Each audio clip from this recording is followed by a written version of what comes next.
उत्तर भारत की film city के नाम से मशहूर नोएडा स्थित मारवा स्टूडियो में 8th राइटर्स मीट 2023 साहित्य, लेखन और चुनौतियों पर परिचर्चा का आयोजन किया गया। द्वीप प्रज्वलन और गणेश वंदना के साथ कार्यक्रम की शुरुआत की गई। इसमें doctor Sandeep Marwah, chancellor AAFT university of media and arts, president ICMEI, Diwakar Goyal, प्रसिद्ध लेखक, देवदत्त शर्मा IAS पूर्व अध्यक्ष Noida, Poonam Bhatia, Dinesh Upadhyay, Kumar Rakesh, Sushil Bharti, secretary writers association of India ने अपनी गरिमामय उपस्थिति दर्ज कराई। कार्यक्रम में उपस्थित अतिथिगण को पुस्तक भेंट कर उनका स्वागत किया गया। बता दें कि इस परिचर्चा का उद्देश्य लेखक को किन किन चुनौतियों का सामना करना पड़ता है, शब्दों का किस तरह से चयन करना चाहिए, पुस्तक विमोचन से पहले किन किन बातों पर ध्यान देना चाहिए, इन विषयों पर चर्चा की गई। Doctor Sandeep Marwah, chancellor AAFT university of media and arts, president ICMEI ने सभी लोगों का शुक्रिया अदा किया और कहा, जहां ना पहुंचे रवि वहां पहुंचे कवि। जो कुछ भी लिखा जाता है उसकी विषय वस्तु, उसका कलेवर लेखक को समाज से ही प्राप्त होता है। लेखक जो देख रहा है, जो भोग रहा है, उसे वो कागज पर उकेरता है। समय के साथ लेखक की सोच भी काफ़ी बदली है। साथ ही मौजूदा अतिथिगण ने भी इस पर अपने अपने विचारों को साझा किया। कार्यक्रम में अतिथिगण द्वारा ऑपरेशन चाचा जान अंबर शर्मा द्वारा लिखी किताब का विमोचन किया गया। कार्यक्रम में डॉक्टर संदीप मारवा द्वारा उपस्थित अतिथिगण को सर्टिफिकेट देकर सम्मानित किया गया। कार्यक्रम के अंत में Sushil Bharti, secretary writers association of India द्वारा सभी अतिथिगण का धन्यवाद ज्ञापन किया गया। सर, आज के कार्यक्रम के लिए क्या कुछ कहना चाहेंगे? 8 मीट करी गई राइटर्स के बीच। ये मेरा सौभाग्य है कि मैं राइटर्स एसोसिएशन ऑफ इंडिया का अध्यक्ष हूँ और देश भर और दुनिया भर से बहुत सारे लेखक, ऑथर्स, राइटर्स, पोइट्स जो है इस संस्था से जुड़े हुए हैं। पिछले 8 साल से हम लोग ये हर साल एक गोष्ठी करते हैं जहाँ पर विभिन्न मुद्दों के ऊपर चर्चाएं होती हैं। राइटर्स की क्या क्या प्रॉब्लम्स हैं, राइटिंग की क्या क्या प्रॉब्लम है, बदलती हुई भाषाओं की क्या वजह हैं, ये सारी बातें विभिन्न क्षेत्रों से जुड़े हुए अलग अलग राइटरों के मुंह से सुनाई देती हैं और उसके साथ हमारे पास एक बहुत सारा ऐसा मैटर एकत्र हो जाता है जिसको लेकर हम लोग अपने अगले ग्लोबल लिटरेरी फेस्टिवल की तैयारी में जुट जाते हैं। 9वां ग्लोबल लिटरेरी फेस्टिवल सितंबर एंड में हमने तय किया है और जिसकी तैयारी इसी राइटर एसोसिएशन ऑफ इंडिया की चर्चा से शुरू होती है। बहुत अच्छे सुझाव आए, उन तमाम सुझावों को हमने नोट किया है और आने वाले दिनों के अंदर हम लोग उनका पूरा इस्तेमाल करेंगे। सबसे बड़ा सुझाव तो ये भी आया कि जो हम हर साल एक इतनी बड़ी राष्ट्रीय गोष्ठी करते हैं वो क्वार्टरली होनी चाहिए, हर 3 महीने के बाद होनी चाहिए, ताकि हम लोग ज़्यादा से ज़्यादा राइटर्स को इसमें इन्वॉल्व कर सकें। साल का ज़रूरी बात है कि एक दिन जो है वो सबको नहीं भा सकता। अगर यही बात साल में 4 दफ़ा अलग अलग डेटों पे चर्चाएं चलेंगी तो बहुत सारे लोग उन तारीखों के ऊपर समय निकाल कर यहाँ तक पहुँचेंगे। तो इसको सुझाव को भी हमने ले लिया है। आने वाले दिनों में अब हो सकता है कि हर 3 महीने के बाद ही राइटर्स मीट हुआ करेगी। ग्लोबल फेस्टिवल जो लिटरेचर का हम लोग करते हैं, जबकि उसको आज सारी दुनिया पहचानती है और ये बात मैंने इसी मंच से आज लोगों तक पहुंचाने की कोशिश की कि तकरीबन 70 मुल्कों के देशों ने हमें अपना कल्चर एम्बेसडर नियुक्त किया है और इस बार ग्लोबल लिटरेरी फेस्टिवल में ये तमाम 70 देश डायरेक्टली या इनडायरेक्टली हमारे साथ फिर से एक बार भाग लेंगे और जो हर साल बढ़ता चला जा रहा है। पिछले साल अगर ये 50 थे तो इस साल एक साल में 20 देश और हमारे साथ जुड़े हैं। तो मैं समझता हूँ कि अपने आप में ही ग्लोबल लिटरेरी फेस्टिवल एक बहुत बड़ा भव्य मेला होने वाला है। क्या कुछ कहना चाहेंगी आप? मैं डॉक्टर पूनम भाटिया, ये जो लेखक मीट थी आज की ऑथर्स मीट, ये 8वीं थी और मुझे लगता है मैंने लगभग 6 या 7 तो अटेंड की हुई। तो हर बारी ऑथर्स मीट में कुछ नया निकल के आता है, कुछ सजेशंस निकल के आते हैं और ये खासकर उसके लिए थी जो अभी ग्लोबल लिटरेरी फेस्टिवल होने वाला है।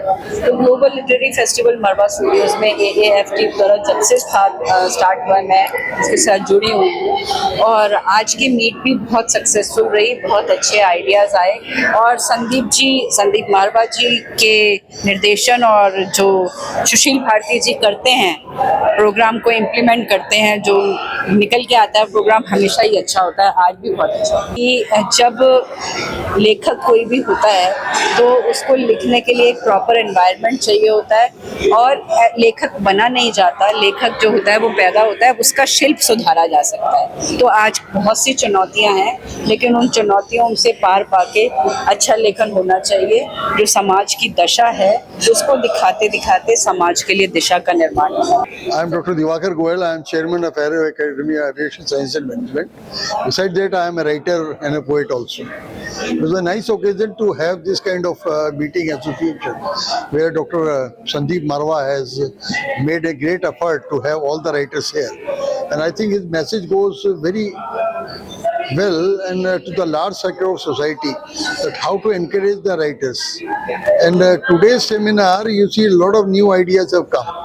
Like to join the publishers also, how to promote the books also, how to have the Hindi also across the country.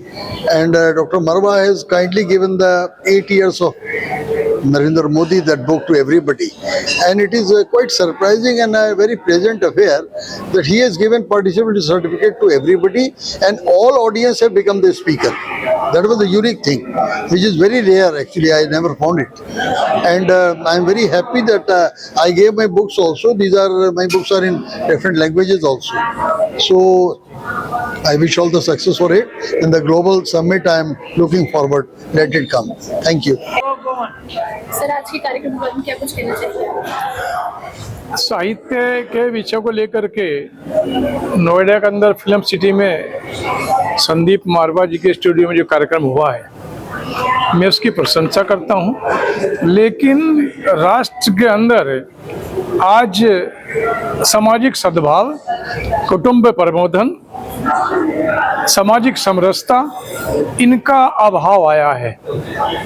रिश्तों की मर्यादाएं टूटने लगी। साहित्य विशेष है, आवश्यक है। भारत को भारत लगना चाहिए, इंसान को इंसान लगना चाहिए। ये जो पेंसिल है ना, ये मैंने इसलिए ली है, ये लिखने का कार्य करेगी, लेकिन ये तो लिखती ही नहीं। जब नहीं लिखती तो मैं इसको क्या करूँगा? जो पेंसिल लिखेगी मैं वो लूँगा। आज की तारीख में हम लोगों को किसी भाषा भाषी से परहेज नहीं है, ना किसी से विद्वेष है, लेकिन भारत की पवित्र भूमि के ऊपर रह करके जो साहित्य के अंदर आज की तारीख में तरह तरह की प्रॉब्लम्स आई हैं, चित्र और चलचित्रों के अंदर जो घिनौना सच परोसा गया है, या सच को न लाया जाना या तोड़ मरोड़ के पेश करना देश के अंदर हुआ है। मेरा नाम भूपेंद्र सिंह बेदी है, मैं इंटरनेशनल ह्यूमन राइट ऑर्गेनाइजेशन से वाइस चेयरमैन हूँ। मैं केवल आज के विषय में इतना ही बोलना चाहूँगा कि साहित्य मीट थी ये। जितने भी साहित्यकार हैं वो किसी के प्रभाव में आके साहित्य को सच से हटा कर ना लिखें, सच लिखें। जो लिखें वो सच लिखें ताकि आने वाली पीढ़ी को सच्चाई का ज्ञान हो सके। झूठ ना परोसे, नफरत ना परोसे, जितना हो सके उतना ज़्यादा से ज़्यादा प्यार परोसे। संदीप मारवा जी के लिए क्या कहना चाहिए? संदीप मारवा जी मेरे बड़े भाई है और मैं बार यहाँ कई बार आया हूँ। मैं उनसे एक ही गुजारिश करूँगा कि ऐसे ही लगे रहो।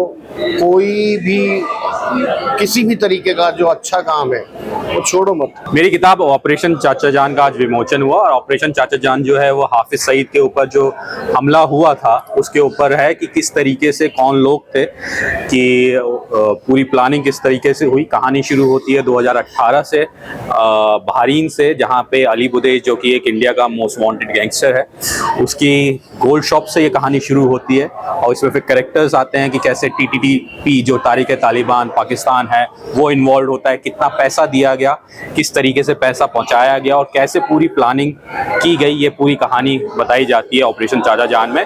क्योंकि हाफिज सईद के ऊपर $10 मिलियन का इनाम है US और UN के द्वारा, तो वो एक इनाम लेने की तरीका था और कुछ लोगों का ये था कि मुंबई 2008 में जो हमला हुआ था उसका बदला लेने का कोशिश थी। तो ये पूरी कहानी जो है सच बताती है कि किस तरीके से ये पूरी प्लानिंग हुई, और इन्वेस्टिगेट करने के साथ इसमें मैंने वो सारे साक्ष्य दिए हैं, चाहे वो किसी के पासपोर्ट की कॉपी हो, चाहे ID हो, चाहे रेंट एग्रीमेंट हो, क्योंकि जो व्यक्ति इसमें इन्वॉल्व हुआ था वो हाफिज सईद के घर तक पहुंच गया था और वहाँ पे उसने एक घर भी किराए पे लिया था, तो वो सारे साक्ष्य इसमें हैं।